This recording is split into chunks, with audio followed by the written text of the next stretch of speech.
Assalamualaikum warahmatullahi wabarakatuh. Alhamdulillahirrabbilalamin. Wabihi nasta'in ala umurid dunia waddin. Wassalatu wassalam ala asyrafil anbiya'i wal mursalin. Wa ala alihi wa sahbihi ajma'in amma ba'du. Yang saya hormati selaku dosen pengampu mata kuliah penyuntingan naskah terjemahan Dr. Darsita Suparno. Saya Rizka Putri selaku mahasiswi UIN Syarif Hidayatullah Jakarta program studi terjemah.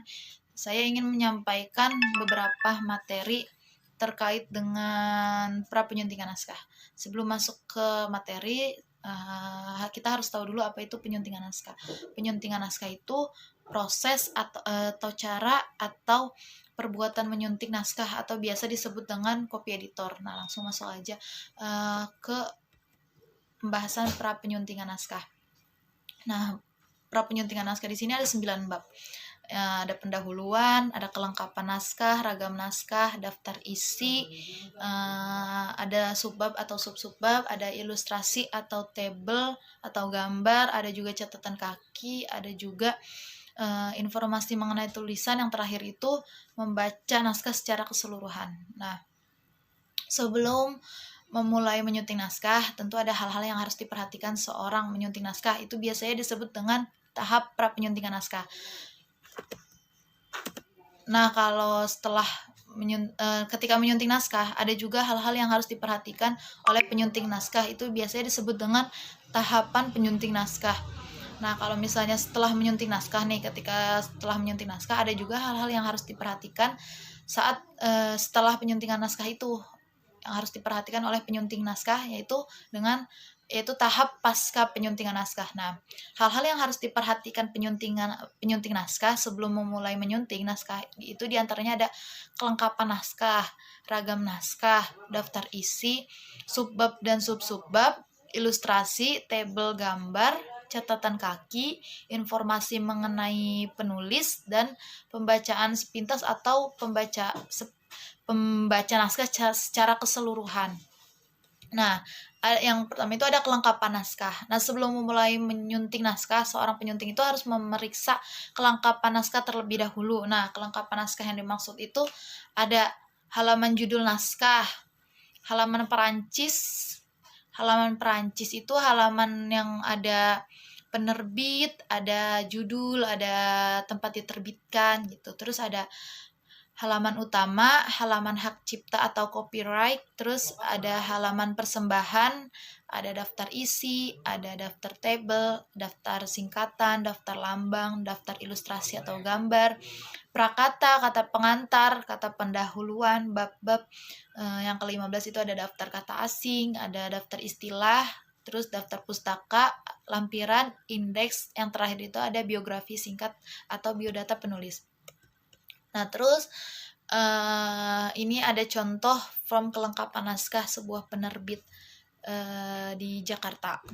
Nah, lanjut yang berikutnya itu ada ragam naskah. Nah, penyunting naskah itu harus memastikan ragam naskah yang harus dihadapinya. Yang pertama itu ada ragam naskah itu ada fiksi sama non fiksi. Yang fiksi itu yang fiktif ya, yang enggak fiktif gitu, yang apa sih namanya? Fiksi itu rekaan atau rekayasa atau hayalan. Nah, kalau misalnya non fiksi itu kenyataan. Nah, ada yang populer, ada yang ilmiah, terus ada yang naskah anak-anak, ada yang dewasa, ada yang naskah sekolah, non sekolah, ada yang jenjang pendidikan, ada juga yang bidang keilmuan.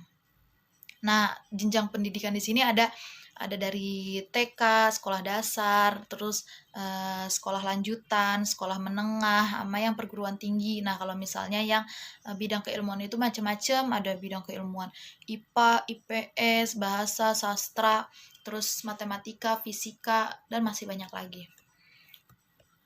Yang keempat ada daftar isi. Nah, setelah memeriksa kelengkapan naskah dari depan sampai belakang, dari belakang sampai belakang itu, dari belakang sampai depan itu ada beberapa pertanyaan yang harus dijawab oleh penulis. Nah, yang pertama itu, apakah daftar isi itu sesuai dengan naskah? Terus yang kedua itu, bagaimana sistematika atau susunan naskah. Terus yang ketiga itu apakah penulis menggunakan kata bab atau tidak. Terus yang berikutnya itu ada apakah sistematika pada daftar isi itu sesuai dengan sistematika pada naskah gitu. Nah, yang berikutnya itu ada subbab dan sub-subbab. Nah, seorang penyunting naskah perlu memeriksa apakah ada bab-bab naskah digunakan subbab dan sub-subbab atau tidak gitu. Penyunting naskah juga harus memeriksa apakah subbab dan sub-subbab dari bab yang satu dengan yang lain itu sama gitu.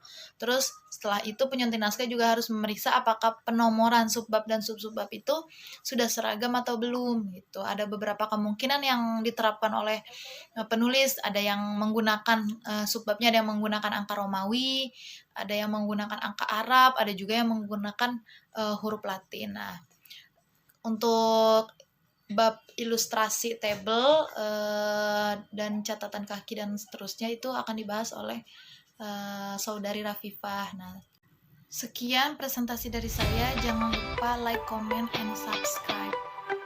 Wassalamualaikum warahmatullahi wabarakatuh.